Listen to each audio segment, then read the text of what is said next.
इस कार्यक्रम के पुण्यार्चक हैं जयंती परिवार अलवर राजस्थान।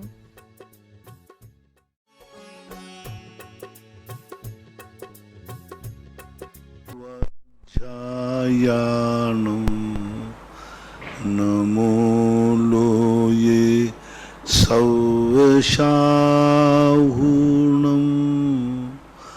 पंच परमेष्टि भगवान की जय। आचार्य श्री गुरुवर कुंद महाराज की जय। आचार्य श्री गुरुवर विद्यासागर महाराज की जय। परम पूज्य निर्यापक श्रमण से सुधा सागर जी महाराज की जय। परम पूज्य मुनि श्री महासागर जी महाराज की जय। नमोस्तु। प्रिया जैन न्यूयॉर्क गुरुवर नमोस्तु। महाराज जी, इनकी जिज्ञासा है, जो आज सुगंध दशमी का व्रत सभी महिलाएं करती हैं, तो ये व्रत क्यों करती हैं, इसका फल क्या है? सुगंध दशमी का व्रत क्यों करती हैं और इसका फल क्या है? सुगंध दशमी, सौभाग्य दशमी। सौभाग्य दशमी, सौभाग्य दशमी, सुहाग दशमी अलग है, सुगंध दशमी सौभाग्य दशमी है। सौभाग्य दशमी के कई रूपों में लोगों ने प्रस्तुतिकरण किया। हालांकि सौभाग्य दशमी का जो रूप लिया गया वो रूप है नहीं। मैंने पिछली बार इसको सभी लोग सुहाग दशमी बोलते थे, मैंने इसका नाम सौभाग्य दशमी रखा था और ये भी कहा था कि दोनों मिलकर के कर सकें, इसलिए रखा था कि अभी पत्नी करती है तो दंपति दोनों पति पत्नी मिलकर के, क्योंकि सुहाग कहती महिला करती है, सौभाग्य कहती है दोनों करे, तो मैंने तो इसलिए नाम रखा था कि दोनों सौभाग्य दशमी नाम हो जाएगा तो दोनों मिलकर के करेंगे एक दूसरे के लिए। लेकिन वो तो काम हुआ नहीं, सब आज भी महिलाएं ही कर रहे हैं सब। तो सौभाग्य दशमी की एक कथा आती है, उस कथा के आधार पर ऐसा नहीं लगता है कि ये महिलाओं के लिए ही है। कोई भी व्रत कथा में ऐसा कोई भी उल्लेख नहीं किया गया कि यह व्रत कथा महिलाओं को ही करना चाहिए या पुरुषों को करना चाहिए। ये बात अलग है कि जो चमत्कार हुए, जो घटनाएं हुई, वो पुरुष को लेकर के भी हो सकते हैं, किसी और के लिए मालिन को लेकर भी हो सकते हैं। अहिंसा व्रत का चमत्कार हुआ चांडाल को लेकर, तो क्या फिर अहिंसा व्रत चांडाल ही पाले? देवर्ण की आदि है, तो ये सब चीजें कितने लोगों ने, निम्न लोगों ने भी चमत्कार। अंजन चोर के नमोकार मंत्र की सिद्धि हुई, तो क्या नमोकार मंत्र अंजन चोर ही करे? निसंकेत अंग आदि में। तो ये जो व्रत कथाएं हैं, इन कथाओं को जो आप लोगों ने बंटवारा किए हैं, ये बंटवारा ठीक नहीं है। करें या नहीं करें वो बात अलग है, लेकिन सौभाग्य दशमी महिलाएं ही करें ऐसे नहीं। कितना बढ़िया हो दोनों एक साथ उपवास करें, बोले आज क्या है, दोनों एक दूसरे के सौभाग्य हैं, तो होना चाहिए। फिर भी जो कर रहे हैं वे आशीर्वाद के पात्र हैं, जो नहीं कर रहे हैं वो शुरू करें तो अच्छी बात है। नेमिचंद पिराका सूरत गुरुवर नमोस्तु। महाराज जी, स्वर्ग लोक में जो देव रहते हैं तो वहां पर भी कॉलोनियां बनी रहती हैं देवों की क्या? और देव जो स्वर्ग लोक में रहते हैं तो उनकी कॉलोनियां वहां पर रहती, जैसे यहाँ पर मनुष्य लोग कॉलोनियों में रहते हैं, क्या देवों की भी ऐसी कॉलोनियां रहती हैं? और वो 24 घंटे क्या काम करते रहते हैं? श्रेणीबद्ध विमान होते हैं वहां भी अलग प्रकार के, इंद्रक, श्रेणीबद्ध और प्रकीर्णक, ये 3 प्रकार के बने। इंद्रक बिल वो कहलाते जो मूल में होते हैं, श्रेणीबद्ध बिल कहलाते जो क्रम से श्रेणीबद्ध एकदम लाइन से होते, मास्टर प्लानिंग से, और प्रकीर्णक जो कहलाते हैं यत्र तत्र जो स्थान होते हैं उनमें होते हैं। तो ये सभी में वहाँ प्रस्तर बोलते हैं, उसको हमारे यहाँ शास्त्रीय भाषा में जैसे आप कॉलोनी बोलते हैं, हम प्रस्तर बोलते हैं। तो उन प्रस्तरों में उनका बंटवारा होता है। और देव 24 घंटे वहाँ, तो क्या आनंद आनंद, कोई काम धंधा तो कुछ है नहीं, कुछ नहीं। मात एक अपने जो अच्छे देव होते हैं वे तत्व चर्चा में निकालते समय समोषण में जाकर विक्रिया बैठाले रहते हैं। सामान देव होते हैं वो अपने पंच इंद्रियों के विषय में लीन रहते, विषय चाहे दावा नल दरो, मरत विलाप करत दुख सहो। तो विषयों की जो अभिलाषा है वो उनके, क्योंकि उनको विराम तो होता नहीं, थकान उनको होती नहीं, विषय भोगों को भी भोगते भोगते वो कभी थकते नहीं, उनका शरीर कभी बूढ़ा होता नहीं, शरीर में हीनादिकता होती नहीं, उनके शरीर में वृद्धावस्था नहीं आती जैसे कि मनुष्यों में त्रियंचों में होती है। जो ताकत जो शक्ति जन्म के समय रहती है वही अंतिम मरने तक भी उनकी वही ताकत वही शक्ति बनी रहती है और वही जोश वही उत्साह उनका बना रहता है और उनके अंदर कोई ऐसी परिणति नहीं आती है कि वो तो ये उनके भोग विलासिताओं की निरंतरता है, यही उनका पुण्य है, ऐसा मानना चाहिए। महाराज जी, जब सौधर्मेंद्र की सभा लगती है और सौधर्मेंद्र को द्वासांग का पाठी कहा गया है, सौधर्मेंद्र को द्वासांग का पाठी कहा गया है, जब उसकी सभा लगती है तो उसकी सभा में मिथ्या दृष्टि देव भी रहते हैं, तो क्या उस द्वासांग के तत्व चिंतन को सुनकर के उस सौधर्मेंद्र की वाणी के माध्यम से सम्यक तो प्राप्त कर सकते हैं? क्या करते ही हैं, धर्म श्रवण के माध्यम से सम्यक दर्शन करते हैं, तत्व चर्चा को प्राप्त। नौवें ग्रीविक के देवों में प्रथमोपसम सम्यक दर्शन की उपलब्धि कैसे होगी?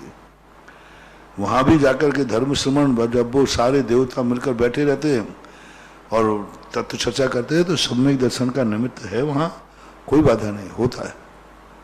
श्रीमती सारिका जैन सिरोंज, गुरुवर नमोस्तु। महाराज जी, पर्याप्त और अपर्याप्त दशा कहाँ कहाँ बनती है?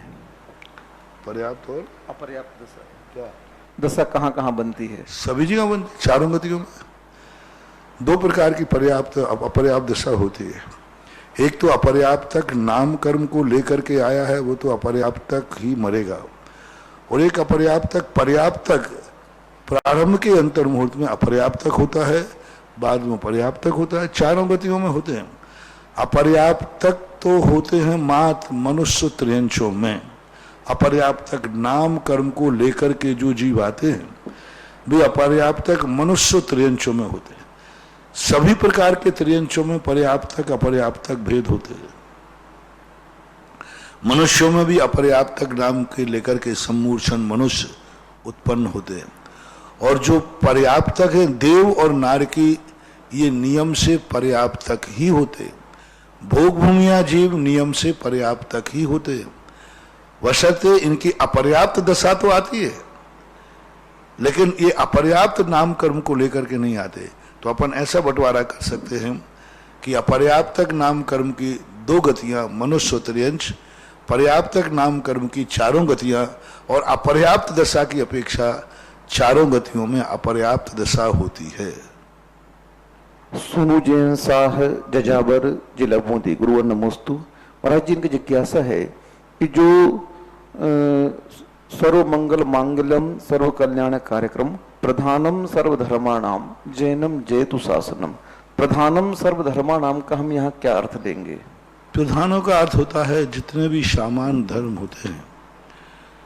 धर्म का अर्थ है जैसे भूखी को रोटी देना धर्म है, व्यवहार में किसी दुखी को सहयोग करना धर्म है। सामान्य उन धर्मों में सर्वश्रेष्ठ धर्म जो है, क्योंकि व्यवहार धर्म भी होते हैं, लौकिक धर्म भी होते हैं, कर्तव्य जिसे कहते हैं, तो इन जितने भी इस दुनिया में धर्म जिसे आप कहते हो उन सब धर्मों में श्रेष्ठ धर्म है जैन धर्म। इसलिए क्योंकि वो इन सब ऊपर की दशाओं से, इन सब दशाओं से ऊपर उठने की बात करता है। अभी प्रातःकाल के प्रश्नों में यही बात चल रही है कि जो व्यक्ति अपने पुण्य से भी ऊपर उठ जाता है, बुरे रास्तों पर नहीं अच्छे रास्तों पर भी चलने से, जो चलना ही पसंद नहीं है, एक अच्छा रास्ता जा रहा है सम्मेद शिखर का, एक जा रहा है कहीं दूसरे, वो अच्छे रास्ते पे भी नहीं चलना चाहता, वो कहता मुझे चलना ही नहीं है, बस चलना ही नहीं। भाई रास्ता तो अच्छे पे तो चलो, अच्छे और बुरे से हमें कोई, मुझे चलना ही नहीं है। तो ऐसी दशा जो पढ़ाने वाला जैन दर्शन है, कितनी बड़ी बात। ना हमें चलना ही नहीं है, हमें तो स्थित रहना है, स्थित पर रहना है। मुझे अच्छे और बुरे रास्ते से कोई लेना देना नहीं, मैं अच्छे रास्ते पर भी नहीं चलूंगा लेकिन बुरे पे भी नहीं चलूंगा, ये ध्यान रखना। अच्छे पे रास्ता बंद कर दें कई लोग, अच्छा रास्ता छोड़ करके बुरे रास्ते पे चलते, ये बात गलत है। बुरे पर भी नहीं चलूंगा, अच्छे पे भी नहीं चलूंगा, स्थित पर रहूंगा, मुझे चलना ही नहीं है। ऐसी दशा जो शुद्ध उपयोग वाले की होती है, ऐसी दशा जो कारण समय सार में होती है। कारण समय सार वाला व्यक्ति कहता है मुझे चलने के लिए कुछ मत करो, मुझे लोभित मत करो कि अच्छा है बुरा क्या है। मुझे संवेद शिखर की वंदना नहीं, मुझे नहीं करना। तो फिर संसार की ओर तो नहीं, कुछ नहीं करना, मुझे आत्म वंदना करना है, आत्म दर्शन करना है, आत्म स्थित रहना है।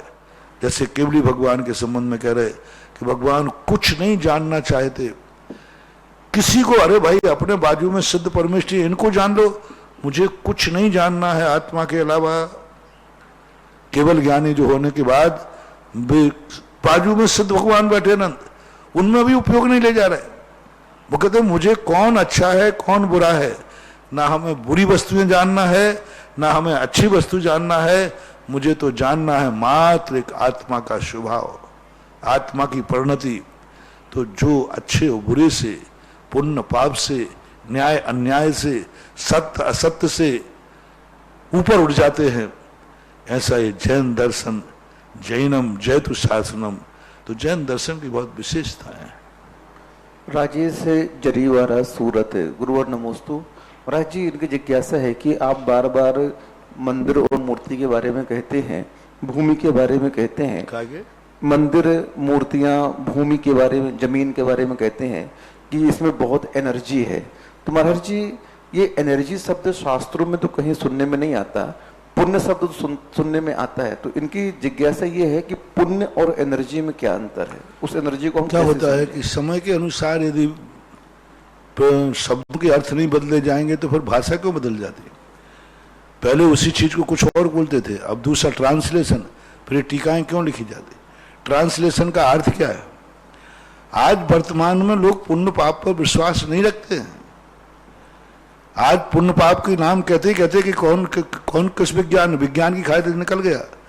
आज चूंकि वैज्ञानिक युग है तो हमें अपने शब्दों को वैज्ञानिक शब्दों में बदलना पड़ेगा। हमारे यहाँ बोलते अनुभाग शक्ति, हमारे यहाँ बोलते उसको संप्रेषण, भगवान के प्रति जो हमारी भक्ति है, उस भक्ति के अंदर जो हमारी शक्तियां जागती हैं, हमारे यहाँ बोलते वीर्यांतराय कर्म का क्षयोपशम, वीर्यांतराय कर्म का क्षयोपशम। पुद्गल के अंदर भी ऐसी शक्ति जो हमें प्राप्त करना है, भावनात्मक। तो हमारे यहाँ जैसे भावना कहते हैं, प्रार्थना कहते हैं, हमारे यहाँ भावना का कितना महत्व है, कितनी बड़ी भावना का। भावना भाव सुखी रहे सब जीव जगत के, ये क्या है। हम आज की भाषा में बोलते रैकी। मैंने एक बार कहा था रैकी क्या है, एक हमारा आशीर्वाद था। अब आज आशीर्वाद को हम तुम लोग पसंद नहीं करते, आप रैकी को ज्यादा पसंद करते हैं। आशीर्वाद बोले हाँ ठीक है, और आशीर्वाद का नाम रैकी है। अब आज की भाषा हमें रैकी बोलना पड़ेगा।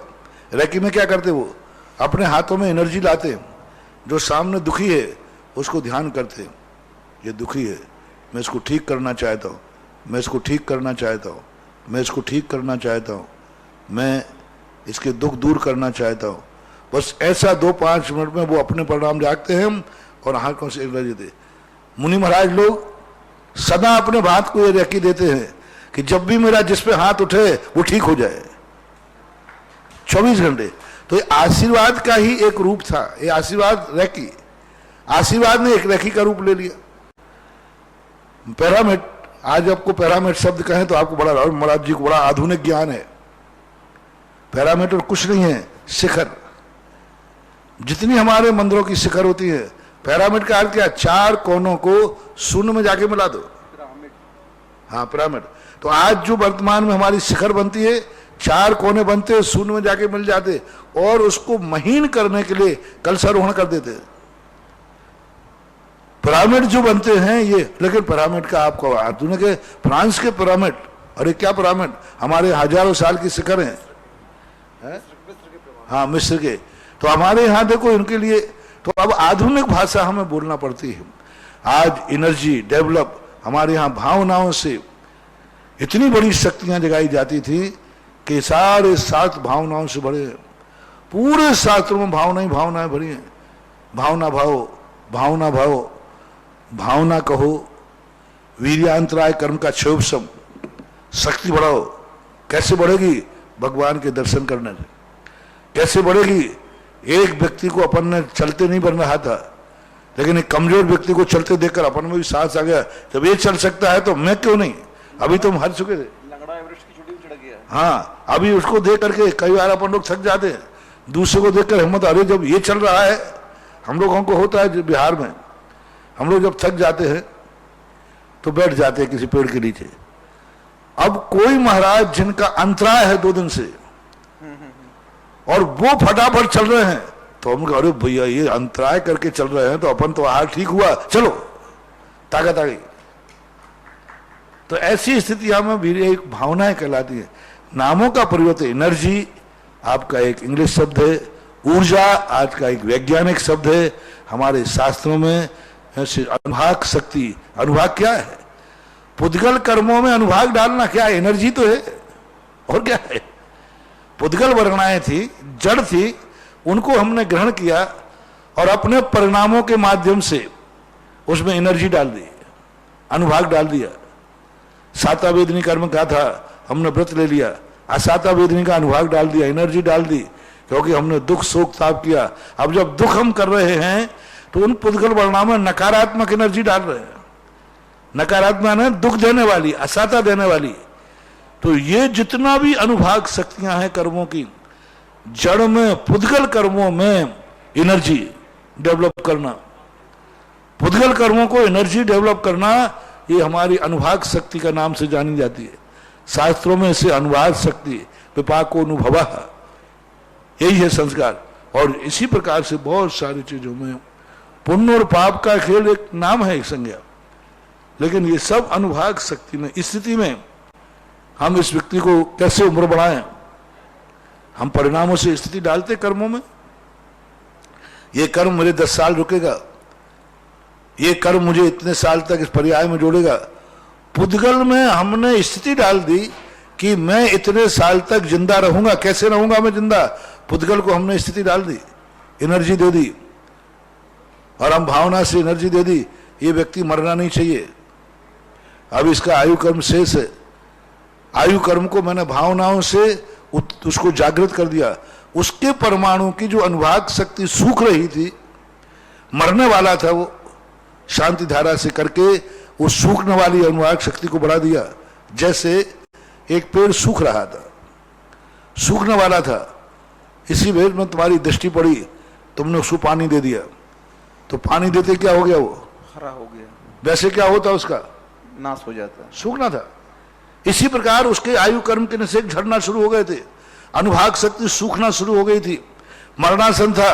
शांति धारा की भावना से उसकी तराई हो गई, तराई होती उसके आयु कर्म के निषेध फिर से जाग गए थे उसमें, लेकिन पानी नहीं मिलने से वो सूख रहा था।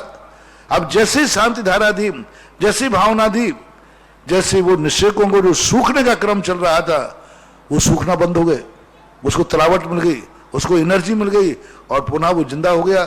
डॉक्टरों ने कह दिया मर गया, मर जाएगा, लेकिन भक्ति से वो जिंदा हो गया।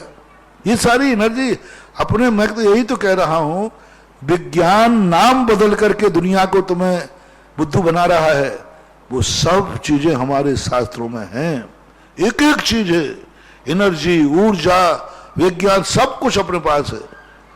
इसलिए आज की भाषा हमें बोलना पड़ती है, क्योंकि आप इस भाषा को बिना समझने वाले नहीं हो। ऐसा श्रीमती प्रियंका महेंद्र जैन, इंदौर, गुरुवर नमोस्तु। महाराज जी, इनका कहना है कि जिस व्यक्ति को जीवन जीना आता है वह सुविधाओं के बिना भी सुख रहता है, और जिन्हें जीवन जीने की कला नहीं आती है वो सुविधाओं में भी दुखी रहते हैं।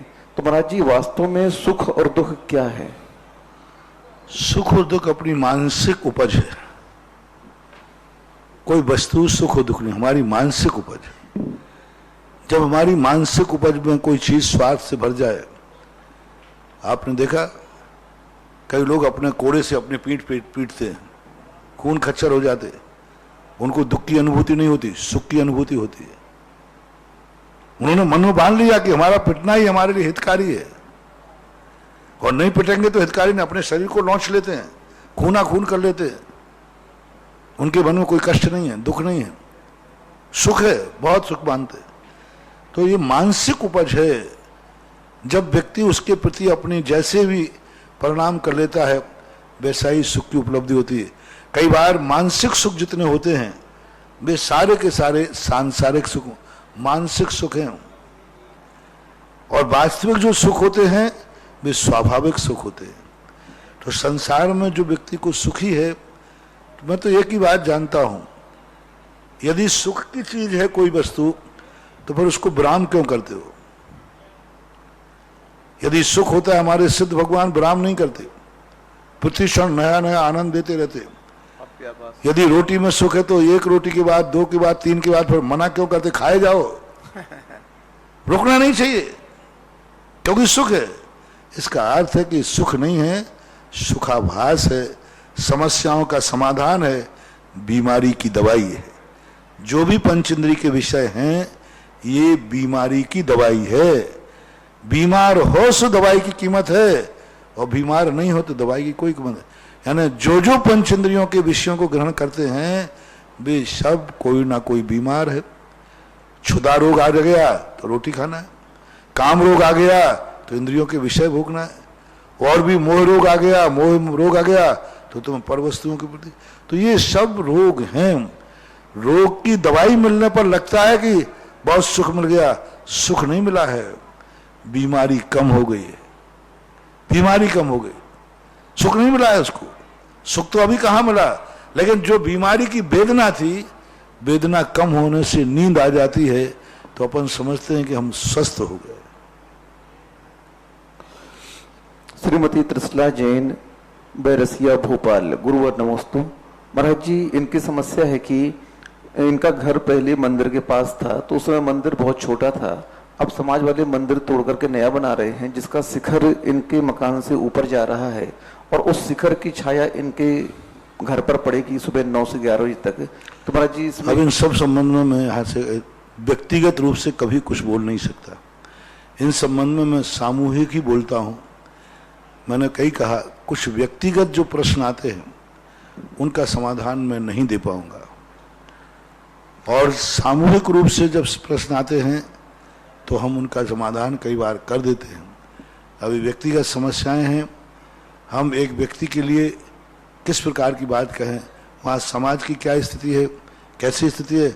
अच्छा है आप अपना मकान स्थानांतरित कर दें, समाज वाले उसकी हेल्प कर दें, उसके मकान को स्थानांतरित करने के लिए, क्योंकि एक मंदिर सारी समाज के लिए है, मकान को बदला जा सकता है। नहीं, 2 घंटे 9 से 11 2 घंटे छाया आती है इनकी। हाँ तो कह रहा हूँ ना, मैं कह चुका हूँ, अभी नहीं बोलूंगा क्योंकि अभी प्रश्न व्यक्तिगत हो गया, और वैसे मैं बोल चुका हूँ, कई बार बोल चुका हूँ। सुरेन जैन, सहारनपुर। गुरुवर नमोस्तु। महाराज जी, इनकी जिज्ञासा है कि जब केवल ज्ञान प्राप्त हो जाता है तो उन केवली के ज्ञान में सिद्ध परमेष्टि प्रत्यक्ष दिखाई देते हैं कि नहीं देते? केवल क्यों नहीं देते? वो देखना नहीं चाहते, दिखते तो हैं। मैंने अभी कहा था ना, वो देखना नहीं चाहते लेकिन ज्ञान में दिखते हैं। उनको देखने का कोई महसूस नहीं होता कि मुझे सिद्ध भगवान दिख गए, अरे अनंत अनंत सिद्ध परमेष्टि दिख गए जिनकी हम चर्चा, ऐसा कोई उनको भाव नहीं आता। वो तो अपने आत्मा में लीन हो जाते हैं और दिखते रहते हैं। दिखना नहीं दिखना उनको बराबर है। मंजू जैन, कोटा। गुरुवर नमोस्तु। महाराज जी, इनकी कहा जिज्ञासा है कि हम छोटे बच्चों को धर्म सिखाते हैं, वो 8 वर्ष, अभी 8 वर्ष के नहीं हुए, तो उन बच्चों को धर्म सिखाने पर उन बच्चों को पुण्य मिलेगा कि मात्र सुनाने का पुण्य हमें मिलेगा? दोनों को मिलेगा। अब कोई अज्ञानी है वो तो कोई बात नहीं, हर व्यक्ति पहले अज्ञानी होता है। पढ़ते समय पहली क्लास में जब जाता है तो वो बुद्धिपूर्वक नहीं पढ़ता, अबुद्धिपूर्वक पढ़ता है, लेकिन वही अबुद्धिपूर्वक पढ़ा हुआ कल बुद्धिपूर्वक बनता है। आज बच्चे अबुद्धिपूर्वक मंदिर जा रहे हैं, कल बुद्धिपूर्वक जाएंगे। कई लोग कहते हैं महाराज जबरदस्ती मंदिर भेजने से क्या फायदा है, उनके भाव तो है नहीं। तो मैं यही तो पूछ रहा हूं, जबरदस्ती स्कूल भेजने से क्या फायदा है, उनके भाव तो है ही नहीं। सीधी बात, क्यों भेजते थे, उनके भाव तो है नहीं। 100% बच्चों के प्रारंभ में स्कूल जाने का भाव नहीं होता, किसी का भाव नहीं आता, रोते। आप धर्म के क्षेत्र में तो पता नहीं कितने जल्दी पंडित विद्वान बन जाते हैं। हमारे आज बच्चों को मंदिर भेजने से क्या पता उनके भाव थोड़ी हैं, जबरदस्ती भेज रहे, उनको नमोकार मंत्र पढ़ाने से क्या उनके भाव थोड़ी हैं, उनको क्या फायदा है। तो मैं यही पूछ रहा हूं कि स्कूल जबरदस्ती भेजने से क्या फायदा है। छल से, कपट से, मायाचारी से, लोभ देकर, मार कर, थप्पड़ मार करके। कितने माता पिता हैं जो बच्चों को थप्पड़ मार के स्कूल भेजते, मायाचारी से भेजते, छुपके से जाकर के उनको छोड़ के आते, वो बेचारा ढूंढता रहता, पापा कहाँ गए, 2 के स्कूल में, बेटा यहां बैठ, मैं आ रहा हूं, और गायब। छल कपट करते हो, क्यों करते हो? जब बच्चे का मन ही नहीं है। जैसे आप संसार की पढ़ाई के लिए बच्चे को बेमन होकर के छल कपट मायाचारी से भेजकर, लोभ देकर के करते हो, क्यों? आपको मालूम है कल इसकी कीमत समझेगा, कल समझेगा कीमत। बड़ा होने के बाद फिर देखो कितनी कीमत समझता है। और यदि पहली कक्षा में शुरू में बच्चा अपनी इच्छा से स्कूल जाएगा तो ही भेजूंगा मैं। अपन तो भाई सिद्धांतवादी आदमी, अपनी इच्छा से जब वो कहे पापा मैं पढ़ने जा रहा हूं, कितने लोग पढ़ पाएंगे? बहुत कम लोग, कोई नहीं पढ़ पाएगा। लेकिन आपको मालूम है कि आज ऐसे महानुभाव मंदिर को जबरदस्ती कराओ, मार के भेजो, छल से भेजो, कपट से भेजो, लोभ से भेजो, मैं तो कह रहा हूं थप्पड़ मार मार के भेजो। कितने लोग हैं जिन्होंने मंदिर, स्कूल जाने के लिए बच्चे को थप्पड़ नहीं मारा हो? कितने लोग हैं जिन्होंने मंदिर के लिए थप्पड़ मारा हो? धन्य है वो माता पिता जिन्होंने बच्चे मंदिर नहीं जाने पर थप्पड़ मारा हो। जो मंदिर नहीं जाने पर थप्पड़ मार देते हैं, जबरदस्ती भेजो मंदिर के लिए, ऐसा जम के थप्पड़ मारो कि उसके गाल पे पूरी 5 उंगलियां उछल रहे हैं।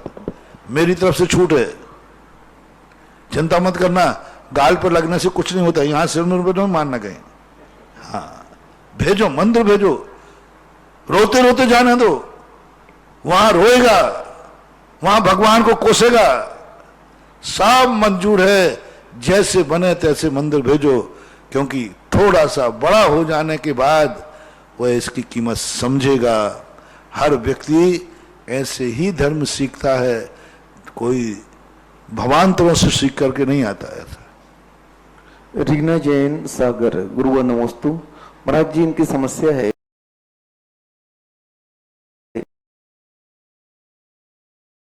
कि आप कई बार कहते हैं कि बच्चियों को, महिलाओं को जॉब नहीं करना चाहिए अगर आवश्यकता नहीं है तो। महाराज जी, मेरी साथ इनकी सारी जहां कहीं भी हुई हो तो ये कह रहे हैं कि वहां पर सब महिलाएं जॉब करती हैं और मैं वहां पर पूरा घर का काम करती हूँ, तो वो घर का काम करने के उपरांत में सबकी उसे उलेहना देते हैं कि आप फ्री बैठते हो, तो इनके मन में भी भाव आ रहा है कि मैं भी जॉब करूं क्या?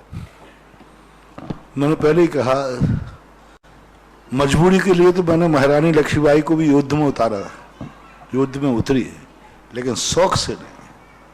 तुम नारी हो, तुम महिला हो, तुम माता हो, तुम्हारा सबसे बड़ा जॉब है बच्चों को पैर पर खड़े करना, उनकी जिंदगी बनाना। सबसे बड़ी नौकरी है तुम्हारी, जॉब है। घर के लिए सुरक्षित करना, घर के लिए बहुत समृद्ध करना, ये कोई कम कंपनी है? घर का चलाना कोई कम व्यापार है क्या? बहुत बड़ी चीज है। अब तुम शौक में जाओ तो जाओ, तुम्हारे हाथ की रोटी कितनी महत्वपूर्ण है बेटे के लिए, पति के लिए, और नौकर का हाथ का कितना बड़ा जहर है। मैंने कितना डिस्ट्रक्शन करके बताया था। एक नौकर आपका बच्चा होटल में रोटी खाता है, नौकर के हाथ की रोटी खाता है, उसके बड़े होने के बाद आपके प्रति कोई सहानुभूति नहीं आएगी, आएगी नहीं सहानुभूति, क्योंकि नौकर बहुत बुरी दृष्टि से रोटी खिलाता है। एक रोटी ज्यादा खाने पर आप देखना, रसोई वाले से कह के देखना, प्रतिदिन वो 4 रोटी बनाता था, वो बना ली, बोले भाई आज बहुत भूख लगी है, थोड़ी 2 रोटी ज्यादा बनाना, उसको पुनः आटा लेने का, वो इतनी गालियां देता ना, भुखमंगा आ गया कहीं का, बहुत बुरे भाव करता है। मैं पूछ चुका हूं, बिना पूछे कुछ भी नहीं बोलता, मैं पूछ चुका हूं मैं रसोई वालों से, और वही 2 रोटी किसी दिन बेटा ज्यादा खा ले और उसको दोबारा आटा मारना पड़े, फिर माँ के हाल देखो क्या होते हैं। इतनी दुआएं देती है, आज मेरे बेटे ने 2 रोटी ज्यादा खा ली, वो आटे को मारते हुए भगवान से प्रार्थना करे, भगवान बहुत बढ़िया, मैं 10 बार माटा मारने को तैयार हूं, क्योंकि हमारा तो ये अमृत है। अब इसके बावजूद भी तुम्हारा शौक है तो मैं क्या करूं? वातावरण में जैसा बन गया है, अब उस वातावरण में तो आपको अपने मन को तो मारना ही पड़ेगा, क्योंकि मन दूसरे को देख के मचलता है। 90% लोग स्पर्धा में जी रहे हैं, स्पर्धा में जी रहे हैं। 90% लोगों का जो मानसिक अशांति है स्पर्धा। घर में कोई कमी नहीं है, कोई कमी नहीं, बढ़िया दाल रोटी बढ़िया आराम सब चल रहा है, लेकिन बस दुख ये है बाजू के वाले के पास कलर टीवी, अपने पास ब्लैकबेड। गाड़ी से काम चल रहा है, लेकिन बाजू वाले की मर्सिडीज है, अपनी सादा गाड़ी। मकान बहुत बढ़िया है, लेकिन बाजू वाले का एक मंजिला है, एलिवेशन अच्छा है। 90% लोग स्पर्धा से दुखी हैं। यदि सबके पास एक समान हो जाए ना, फिर कोई राग द्वेष नहीं होता, सबके पास एक समान होते हैं। लेकिन किसी के पास कम ज्यादा, स्पर्धा हमारी जिंदगी की महत्वाकांक्षा बढ़ाती है। स्पर्धा हमें शांति से जीना नहीं सिखाती, हमारी शांति में भंग करती है, बहुत भंग होता है। आप देखना, आपने कहा कि हमारे ऊपर देख के प्रभाव पड़ता है। आपकी बहुत अच्छी बिटिया है या बहुत अच्छी पत्नी है, बहुत बढ़िया सब कुछ चल रहा है। देखो, हम घर में महाभारत बनाते हैं, जादू टनाटन जादूगर। आप जिस मीडियम के हैं, जिस हस्ती के हैं, उस हस्ती के बढ़िया चल रहा है। अब आपकी पत्नी 8 दिन के लिए उसकी सहेली कोई बड़े घर की बहू बन जाए, जिसके घर में खूब पैसा हो, अनाप शनाप हो सब, और 8 दिन वो उसके साथ उठना बैठना शुरू कर दे। 9वें दिन तुम्हारे घर में टॉर्चर चालू। क्या है ये, कोई चीज है, क्या चीज है, हमारी सहेली के देखो, बस समझ लेना। यानी इतनी शांत थी वो, लेकिन सहेली जब जब तुम्हारी पत्नी कुछ मांग करे, आना ऐसे तुरंत उसको नाराज मत होना, ये देखना आज ये किसके साथ घूम रही थी। आज की सहेली कौन थी वो पहले पता कर लेना। नियम से कोई ना कोई बाजार में देख के आई है। आज नियम से कोई ना कोई आभूषण देखा है, घर में आते कहते ये आभूषण होना चाहिए, ये कपड़े होना चाहिए। वो शाम तक वो मुंह से, क्योंकि स्त्रियों को कभी बात पचती तो है नहीं, वो किसी ना किसी रूप में तुम्हें टॉर्चर कर लेगी। बाजू में यही देख के आ गई, देखो हमारी सहेली को कोई रोटी नहीं बनाना, पानी नहीं बनाना, सब नौकर बना रहे, चाय लाओ। अब उस सहेली ने नौकरानी कहा, ए भाई चाय ला, वो चाय आ गई, मकोड़ी ला, आ गई पकौड़ी आ गई। अब इसका दिमाग सनक गया कि घर में तो, हमारे घर में तो हमारा पति हुक्म चला, चाय ला, पकौड़ी ला, सब मुझे ही चूल्हे में सिर देना पड़ता है। अब उसका दिमाग घर आते ही वो शाम तक कह देगा, कौन सा सुख दे दिया, कोई रोटी बनाने वाली लगा दी क्या। अब ये जो टॉर्चर किया किसके कारण किया, उसने अपने अंदर से नहीं किया, स्पर्धा से किया। और आज सारा का दुनिया डिप्रेशन में क्यों जा रहा है, सुसाइड क्यों कर रहा है, सब स्पर्धा में। कोई भूखा नहीं मर रहा है।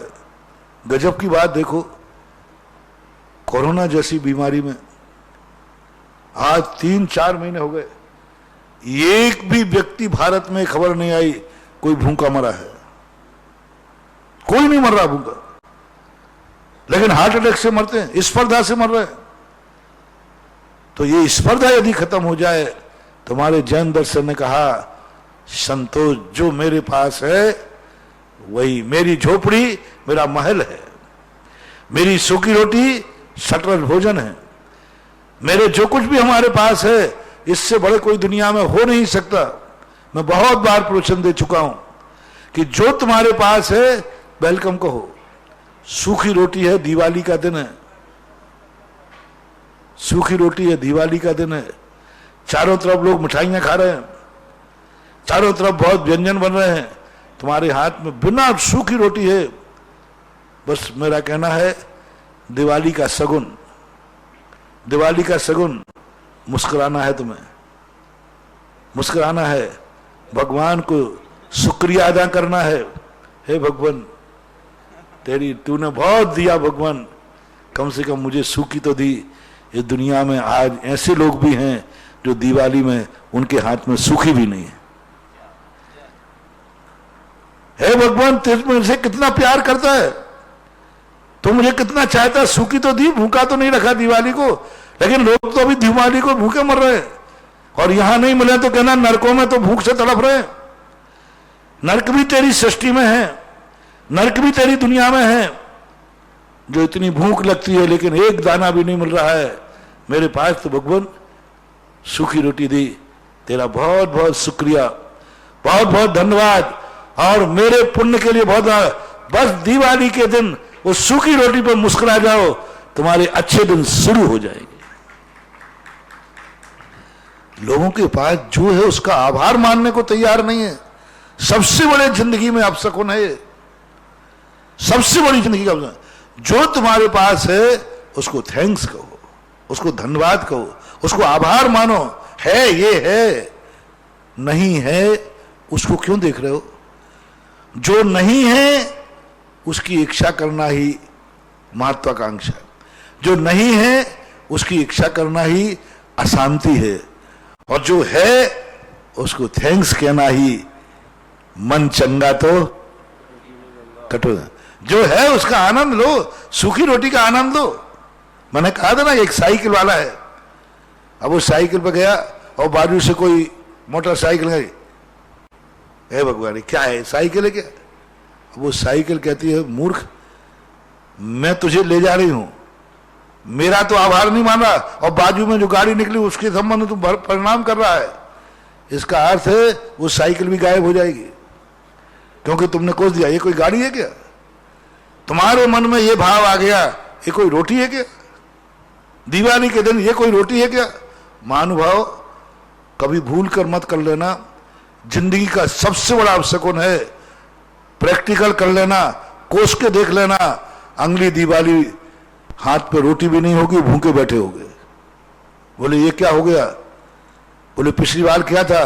बोले पिछली बार कम से कम सूखी रोटी थी। बोले इस बार तो वो भी नहीं है।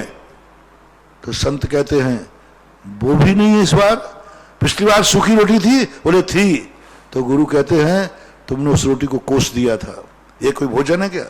गायब हो जाएगी। हर चीज में समझना, आपके घर में कभी भी तुम्हारे मन में जो है ये कोई चीज है क्या? ये कोई मकान है क्या? ये कोई जिंदगी है क्या? मत कोसना, मत कोसना। थैंक्स कहना सीखो। पड़ोसी को देख करके अपनी हैसियत मत भूलो। पड़ोसी को देख करके, बाजू वाला जितनी रोटी खा रहा है उसको देखकर उतनी तुम खाने का भाव मत करो। अपनी जठराग्नि देखो मुझे कितनी पचती है। सुख रोटी खाने में है कि रोटी पचने में है? बोलो। नहीं इसने चिल्लाई तो इतने ही मैं खाऊंगा। हाँ पर रात में फिर क्या होगा? हवा बाण हरडे क्या करो? नहीं, भोजन पड़ोसी की थाली देखकर मत खाओ, अपनी जठराग्नि देख के खाओ। पड़ोसी को देखकर अपनी शांति भंग मत करो। अपनी हैसियत देखो, अपना पुण्य देखो। मैं जो हूं, जहां हूं, जैसा हूं, खुश हूं। परम पूज्य निर्यापक समन मुनि पुंगव श्री सुधासागर जी महाराज के पवित्र पावन चरणों में जिनवाणी चैनल और सुधा कला संघर्ष के माध्यम से देख रहे देश विदेश के सभी श्रोताओं की ओर से कोटि है नमोस्तु नमोस्तु नमोस्तु गुरुवर। बंधुओं, 10 लक्षण महापर्व में एक दिन का लाइव पुण्य आयोजन करने का सौभाग्य प्राप्त किया है। मातेश्वरी श्रीमती सुलोचना वर्धमान जी, पारस जी, मीना जी, अंतिम, बीना, अरिहंत, अतिशय, योनिक, गीतिका, भिविन, जैन, बगड़ा परिवार, पीपले वाले, हनुमान नगर, दादाबाड़ी, कोटा, आपकी ओर से एक दिन सीधा प्रसारण पर्युषण पर्व में किया जाएगा। स्वर्ण कार्य के लिए श्रीमती मंजुलता, सोहित, राखी, मोहित, श्वेता, अनाया जैन, आग्रा द्वारा अरिहंत जैन के जन्मदिवस के अवसर पर 51 रुपए की घोषणा की गई है। और समण संस्कृति की रक्षा का महापर्व जो रक्षाबंधन पर्व 3 अगस्त को हम यहाँ परम पूज्य श्री केसर संघ सानिध्य में मनाने जा रहे हैं। और इसका भी सीधा प्रसारण आप सुबह पारस चैनल और सुधा कलश के माध्यम से अपने घर पर बैठकर देख सकेंगे। उसके लिए मेरे पास बहुत सारे नाम आज आए हुए हैं श्रीफल मय अर्घ के चढ़ाने के। कुछ नाम की घोषणा कर रहा हूं, उसके बाद जिज्ञासा करेंगे, कुछ नाम बाद में बोलूंगा। सबसे पहले श्रीमान ज्ञानचंद जी सुलोचना जी, राजकुमार जी, मुकेश जी जैन, खुरई सागर, हरीशचंद जी, रोहित, राहुल, गौरव आदि आरु सपरिवार लोटरा जैन परिवार भोपाल, महेंद्र कुमार, राजरानी, शक्ति निधि, सम्यक श्रेयांश जैन, तरुण एंक्लेव पीतमपुरा दिल्ली, पदमचंद जी, कुसुम, हेमंत, रानी, नेहा, ऋषभ जैन, गोदिका परिवार जयपुर। गुप्तदान के रूप में एक नाम आया है, रुचि जैन गाजियाबाद से, विजेंद्र कुमार, इंदिरा, हर्षित, राखी जैन, भिदोड़ा परिवार मानसरोवर जयपुर। सनाया जैन के जन्मदिवस के अवसर पर स्वतंत्र कुमार, सरोज, शशांक, चांदनी, शाश्वत, आरुष जैन सपरिवार न्यास कॉलोनी इटारसी। श्री बसंतीलाल जी, प्रकाश चंद जी, लाडबाई, नीलेश कुमार जी, ठग परिवार बिजोलिया, विमल कुमार जी, गुणमाला, अमित, सोनम, ईशान, आशिका, गर्भस्थ शिशु, धनोपिया परिवार बेंगलोर प्रवासी, कोटा निवासी। स्वर्गीय सुभाष चंद्र की स्मृति में प्रेमदानी, पदम, नितिन, देवांश जैन, रांझी, जबलपुर। स्वर्गीय डॉक्टर लक्ष्मीचंद जी जैन की पुण्य स्मृति में धर्मपत्नी श्रीमती कमला जैन, दयोदय तीर्थ क्षेत्र, सुधा सागर धर्मस्थली, ईसुरवाड़ा की स्मृति में एक नाम आया है। बाकी नाम की घोषणा बाद में करेंगे। आज की प्रथम जिज्ञासा हमारा से उमा जैन, अशोक विहार दिल्ली से।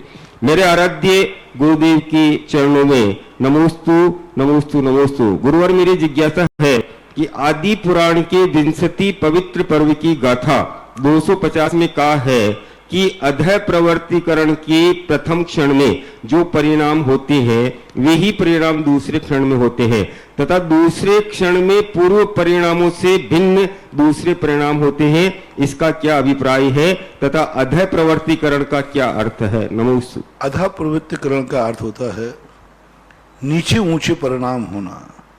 जैसे किसी व्यक्ति ने अभी 10 नंबर का परिणाम किया, दूसरे नंबर पर उसने 12 नंबर का परिणाम किया, तीसरे समय पे भी 12 नंबर का किया, आगे कोई प्रोग्रेस नहीं की, लेकिन 12 तो बढ़ा। कब ये नहीं मतलब ना कि स्थिर होगा, क्योंकि अधः प्रवृत्तिकरण में विशुद्धि तो बढ़ रही है, यानी व्यक्ति चल रहा है, चलने में कमी नहीं आ रही, आगे तो बढ़ रहा है, लेकिन वो पहले सेकंड में 4 कदम चला था, दूसरे सेकंड में भी 4 ही चला, तो टोटल तो 8 हो गए ना। लेकिन जितना 4 गति नहीं बढ़ी, लोग कलट लगा देते अर्थ, वो समझते कि वो 4 चला है तो वो दूसरे क्षण में 4 पे ही रुक गया, रुका नहीं है। अधः प्रवृत्तिकरण में प्रति समय विशुद्धि बढ़ रही है, लेकिन विशुद्धि बढ़ने का अर्थ क्या? अभी 4 चल रहा था, 4 ही चला, फिर ही 4 ही चला, 3 समय हो गए, 4 से बार 4 कदम चल रहा है, लेकिन टोटल 12 कदम चल गया।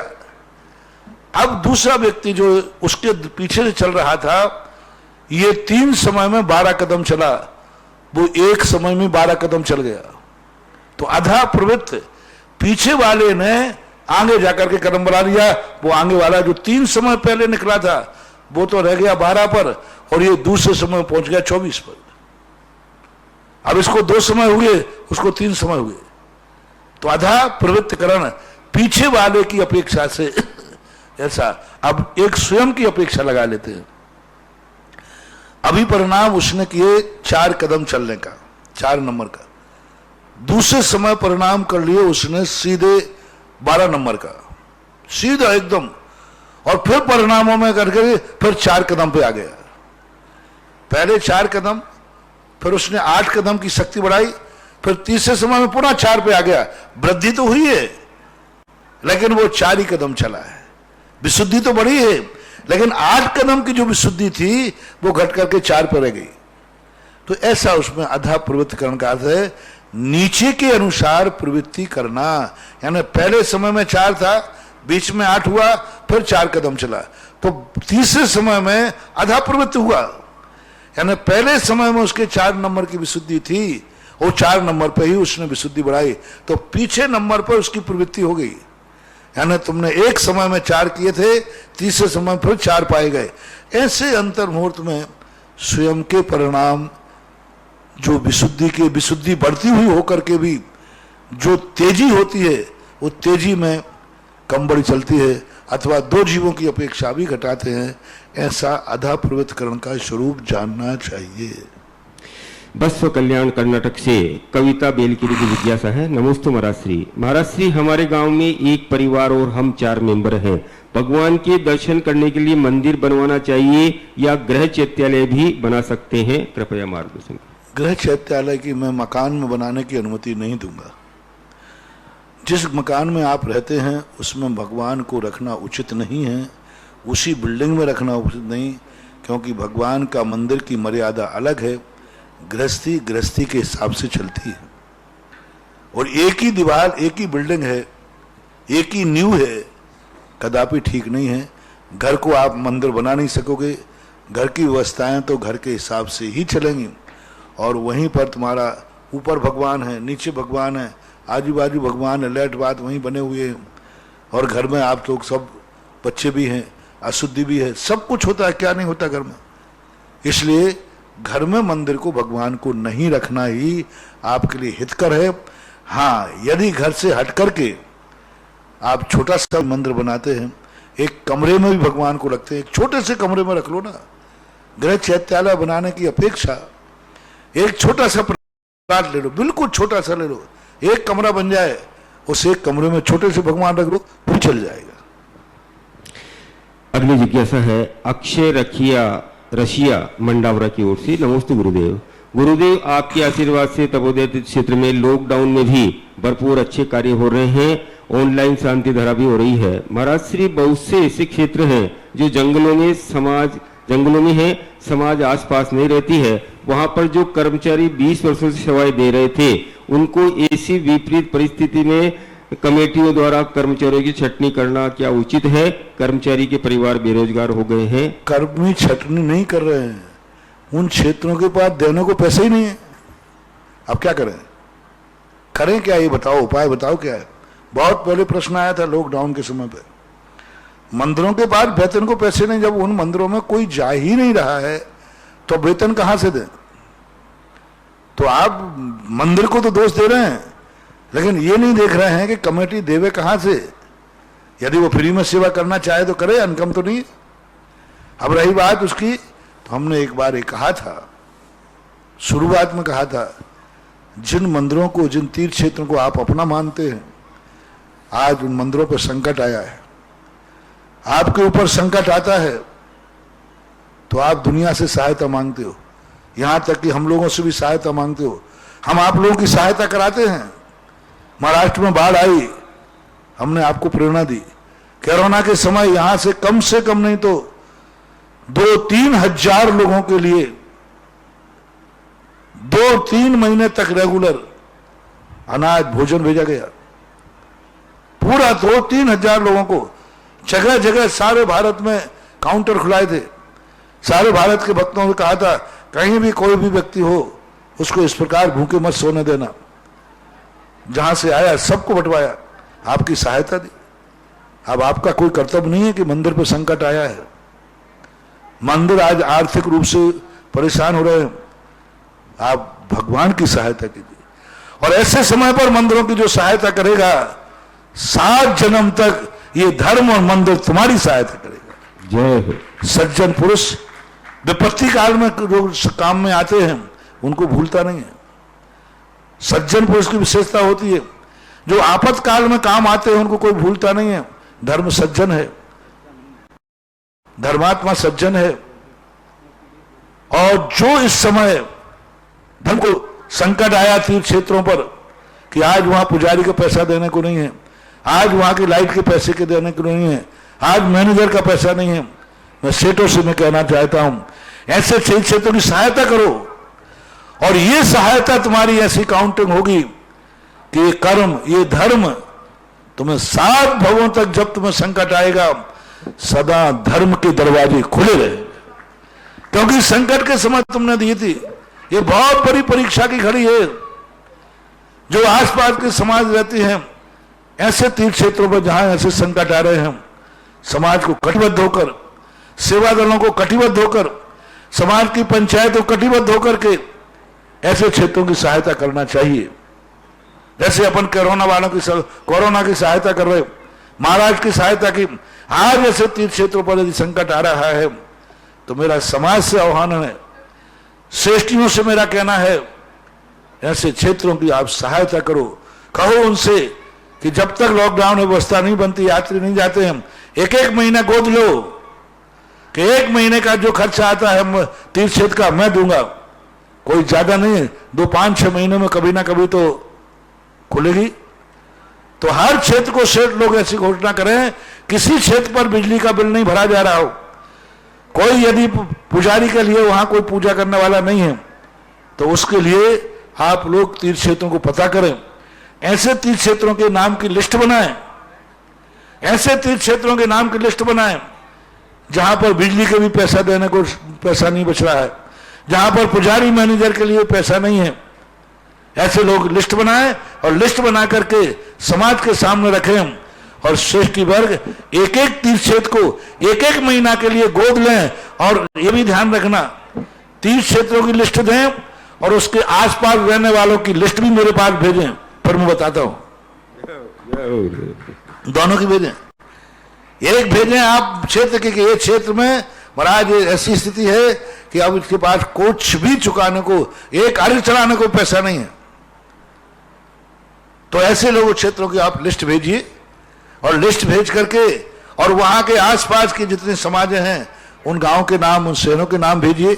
मैं पता करूंगा वहां सब गरीबी लोग हैं कि अमीर लोग भी हैं। वो नहीं मानेगा तो चिंता मत करो, अभी हमारे पास बहुत बहुत ऐसे सेठ हैं जो तीर्थ क्षेत्रों को बंद नहीं होने देंगे। जय हो। हमारे लिए, हमें अपने भक्तों पर गर्व है कि जो विपदा, कोई भी विपदा वाला कोई भी ऐसा तीर्थ क्षेत्र आएगा, मेरे भक्त उसे उजड़ने नहीं देंगे और उसको गोदी में उठा करके सिरोधार्य करेंगे। जय हो, जय हो। तो आप ऐसे क्षेत्रों की लिस्ट भेजिए और वहां के आसपास के समाज की लिस्ट भेजिए। मैं बराबर उसका सर्वे कराऊंगा, दिखाऊंगा। मेरा नेटवर्क बहुत बड़ा लंबा चौड़ा है, चिंता मत करना। मैं कहीं नहीं जाता हूं, लेकिन सारी दुनिया की बात मैं पता कर लूंगा तुरंत। मेरे से बेईमानी तुम कर नहीं पाओगे। तो ऐसी स्थिति में यदि पहली बात तो अभी ऐसा आना नहीं चाहिए, है तो आप नाम दीजिए और जो मैंने कहा आसपास के सेठों के नाम दीजिए, फिर उसकी बाद व्यवस्था देखता हूं। तैयार रहेंगे अगले जगह के लिए शास्त्री श्रीमती मंजूलता जी छाबड़ा जयपुर। और रक्षाबंधन पर्व के लिए जिन और परिवारों ने अपनी स्वीकृति दी है, श्रीमती सरोज केवलचंद प्रियंका पम्मी रजत आरव जैन सपरिवार अहमदाबाद, शैलेश जैन नमिता अक्षत्र आशी सिद्धार्थ जैन सपरिवार दिल्ली, भूमिका तनुश्री वेदिका विद्याधर गदिया परिवार भीलवाड़ा, सुनील रचना सुयश सोमिल जैन गोंदिया महाराष्ट्र, पचोरी श्री जीवनधर जी बसंती लाल जी, बंसी लाल जी चंद्रकांता किरण जालेश मानिको समस्त पचोरी परिवार खांदू कॉलोनी बांसवाड़ा राजस्थान, राहुल श्वेता जैन वर्धमान कॉलोनी सागर, विजय कुमार श्रीमती कमलेश संतोष श्रीमती मीना प्रमोद श्रीमती श्वेता, अनिष्का पीहू जैन बहेरिया परिवार, श्रीमती सुगंधी बाई जैन परिवार नारायणपुर सागर, स्वर्गीय श्री धन कुमार जी की पुण्य स्मृति में श्रीमती प्रेमलता जी जैन एवं परिवार मानसरोवर जयपुर, श्रीमती प्रवीणा राजेश जैन बांसवाड़ा। और बंधुओं, दर्शनोदय तीर्थ क्षेत्र थोन जी के लिए 3 नाम मेरे पास आए हैं। 1,25,000 रुपए की राशि से इन परिवारों ने एक एक प्रतिमा अपने परिवार के नाम से विराजमान करने का सौभाग्य प्राप्त किया है। श्रीमती सुनीता सुनील हर्षिल, श्रीमती शिवांगी सुनील जैन गुना, श्री नेमिचंद जी जिनेश शैलेंद्र लोकेंद्र राजीव टरका परिवार साडोरा, रमेश चंद जी संतोष दीपक निधि जैन विपिन सोनिया नमित शोभित श्रुति आदिति मनन जैन नोएडा की ओर से घोषणा की गई है। आपसे लेके एक प्रश्न आया कि रक्षाबंधन में क्या बिजोलिया वालों को, बिजोलिया के जो निवासी हैं उनके लिए दर्शन करने का अवसर मिलेगा क्या श्रीबल? तो अभी तक तो पाबंदी थी, लेकिन कल जो खुशखबरी आई कि बिजोलिया के अंदर ग्रीन बेल्ट है, यहाँ कोई भी कोरोना की रिपोर्ट सब नेगेटिव आई। इसलिए रक्षाबंधन के दिन कम से कम 150 बच्चे ऐसे चाहिए जो बाहर वालों के भी श्रीफल चढ़ाएंगे, और बिजोलिया वाले जो परिवार के लोग श्रीफल में नाम लिखाएंगे वे अपने परिवार के साथ यहाँ आकर के श्रीफल चढ़ा सकेंगे। बिजोलिया वालों को बहुत बड़ी खुशखबरी। जय हो, जय हो। आप यहाँ जो भी, और उस दिन बिजोलिया की समाज पूरा कार्यक्रम पंडाल में बैठ के देखेगी। लेकिन जिस ढंग से हम व्यवस्था बनाएंगे, पूरी व्यवस्था बनाई जा रही है आपकी, आप अलग रहेंगे, अंदर वाले अलग रहेंगे, बाकायदा दोनों के बीच में 10 फुट का गैप रहेगा। वो पूरी मैंने इंजीनियर डिजाइन तैयार कर ली है, पूरे दोनों के लिए। अंदर वाले अलग श्रीफल चढ़ाएंगे, बाहर वाले अपना अलग चढ़ाएंगे। और लेकिन बिजोलिया वालों के लिए इतना बड़ा कार्य हो रहा है, तो बिजोलिया वाले बड़े उदासीन थे कि हमारे क्षेत्र पर कार्य हो रहा है और हम दर्शन भी नहीं कर पाए। लो दर्शन नहीं, छप्पड़ फाड़ के तुम श्रीफल भी चढ़ा सको। और 150 वॉलंटियर चाहिए जो धोती दुपट्टा अपने घर से पहन के आएंगे और सीधे पंडाल में आकर के सीधे घर जाएंगे वापस। 3 घंटे के लिए चाहिए, यहाँ क्षेत्र पे घूम नहीं सकोगे। घर से धोती दुपट्टा पहन के आओगे अपना खुद का, और जो कार्य हम आपको बताएंगे वो कार्य आपको करना है। क्योंकि बाहर के इतने नाम श्रीफलों के आ गए हैं, उन श्रीफल को चढ़ाने वाले लोग भी चाहिए, तो व्यवस्था पूरी बताएंगे। तो सुरेश जी, आप इनको बिजोलिया वालों को तो मैंने कह दिया, और उस हिसाब से आप अपनी नाम लिस्ट बनाना तैयार करें। चले बोलो। बंधुओं, श्रवण संस्कृति रक्षा दिवस की पीडीएफ आपके पास पहुंच जाएगी। ये पीडीएफ तैयार हो रही है, अजमेर के पिंटू नियो ब्लॉक ने तैयार की है, तो जैसे ही आएगी आप सभी के पास पहुंचाएंगे। अगली जिज्ञासा शास्त्री श्रीमती मंजुलिता जी। परम श्रद्धेय निर्यापक मुनिश्री के चरणों में मेरा बारंबार नमोस्तु नमोस्तु नमोस्तु। महाराज जी, जिज्ञासा है कि वस्तु स्वतंत्र या वस्तु स्वरूप में कोई अंतर है या ये दोनों एक ही हैं? वस्तु स्वतंत्र एक प्रकार की क्रिया है, वस्तु स्वभाव उसका परिणाम है। जैसे एक रस्सी बंधी हुई थी, खोल दिया, वो स्वतंत्र हो गया, लेकिन स्वतंत्र के बाद उसका स्वभाव थोड़ी हो गया। स्वतंत्रता हमारा स्वभाव है, लेकिन स्वभाव और स्वतंत्रता में बहुत अंतर है। स्वतंत्र एक बाहरिक बंधनों से मुक्त हो जाना है। जैसे किसी को कमरे में बंद किया, अपन ने खोल दिया, वो है, लेकिन वो उनका स्वभाव नहीं होगा। स्वभाव तो वो है जो उसके अंदर की अनुभूति होगी। तो स्वतंत्रता वस्तु का स्वभाव है, लेकिन वस्तु का स्वभाव स्वतंत्रता ही है, ऐसा नहीं लगाना, अंतर समझना। स्वरूप हाँ, स्वरूप भी, स्वरूप कहो स्वभाव कहो। स्वतंत्रता वस्तु का स्वभाव है, लेकिन वस्तु का स्वरूप स्वतंत्र ही है, ऐसा नहीं। वस्तु का स्वभाव ज्ञायक स्वभाव है, ज्ञाता दृष्टा स्वरूप है, दर्शन स्वरूप। तो इस प्रकार का लगाना चाहिए। स्वतंत्रता तो कहा था बंधन से मुक्त हो जाना, बस कोई रोक टोक नहीं होना। लेकिन रोक टोक नहीं होना ही स्वरूप मान लोगे तो फिर ज्ञायक स्वरूप कहाँ जाएगा? ज्ञायक स्वरूप जो है ज्ञान दर्शन स्वरूप है, ज्ञाता दृष्टा स्वरूप है, इससे स्वतंत्रता का कोई संबंध नहीं है। मां जानना देखना मेरा स्वभाव है, ऐसा अंतर जानना चाहिए। नमोस्तु। अगली जिज्ञासा श्रीमती सुधा जी पटवारी की ओर से। चलते फिरते अरिहंत स्वरूप गुरु भगवान के चरणों में कोटि से नमोस्तु।